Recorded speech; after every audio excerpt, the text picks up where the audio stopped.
ఏంటమ్మా అలా చూస్తున్నావు? అన్నం తినమ్మా. నాకొద్దు. చూడు, అందరూ అన్నం ఎలా తింటున్నారు, నువ్వు తినమ్మా. నాకొద్దని చెప్పానుగా. అమ్మయ్య గారు రోజు నాకు అన్నం తీసుకొచ్చేది. మమ్మీ వచ్చి పెడితేనే నేను అన్నం తింటాను. మమ్మీ పాపను వదిలేసి ఎలా వస్తుంది? చిన్న పాపని కమలమ్మ చేతికిచ్చి మమ్మీ వస్తే ఏంటి?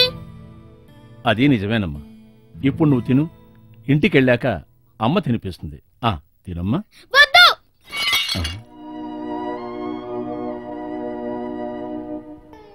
నా బంగారు తల్లి, ఇది తాగు. వద్దని చెప్పానుగా. మధ్యాహ్నం భోంచేయలేదని మూర్తి చెప్పాడు. ఇదన్నా తాగమ్మా. నాకేం వద్దు. అది కుదరదు. ఈ పాలు తాగాలి, బిస్కెట్లు తినాలి. డాడీ ఏరి? డాడీ రావడం ఆలస్యం అవుతుంది. అందుకని పాపకి ఏమేం పెట్టాలో అన్నీ నాకు చెప్పే వెళ్ళారు.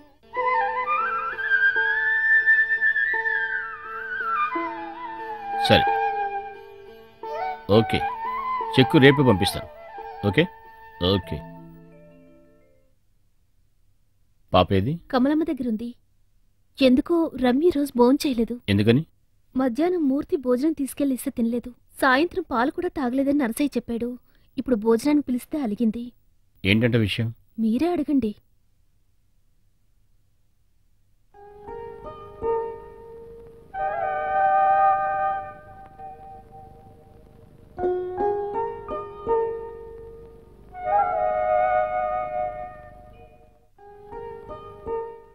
రమ్య, ఏమ్మా, నా మీద మమ్మీ మీద అలిగావా? ఎందుకు ఈరోజు ఏం తినలేదు? రా తల్లి, నువ్వు నేను మమ్మీ అందరం కలిసి తిందాం. ఏమ్మా, నీకెందుకు కోపం వచ్చిందో ఈ డాడీతో చెప్పచ్చుగా. ఇవాళ మమ్మీ నాకు స్కూల్కి అన్నం తీసుకురాలేదు. అదా విషయం. అయితే నేను మమ్మీకి ఓ పనిష్మెంట్ ఇస్తాను. మమ్మీకి వేడిగా అన్నం పెట్టి పడుకోబెట్టేద్దాం, సరేనా?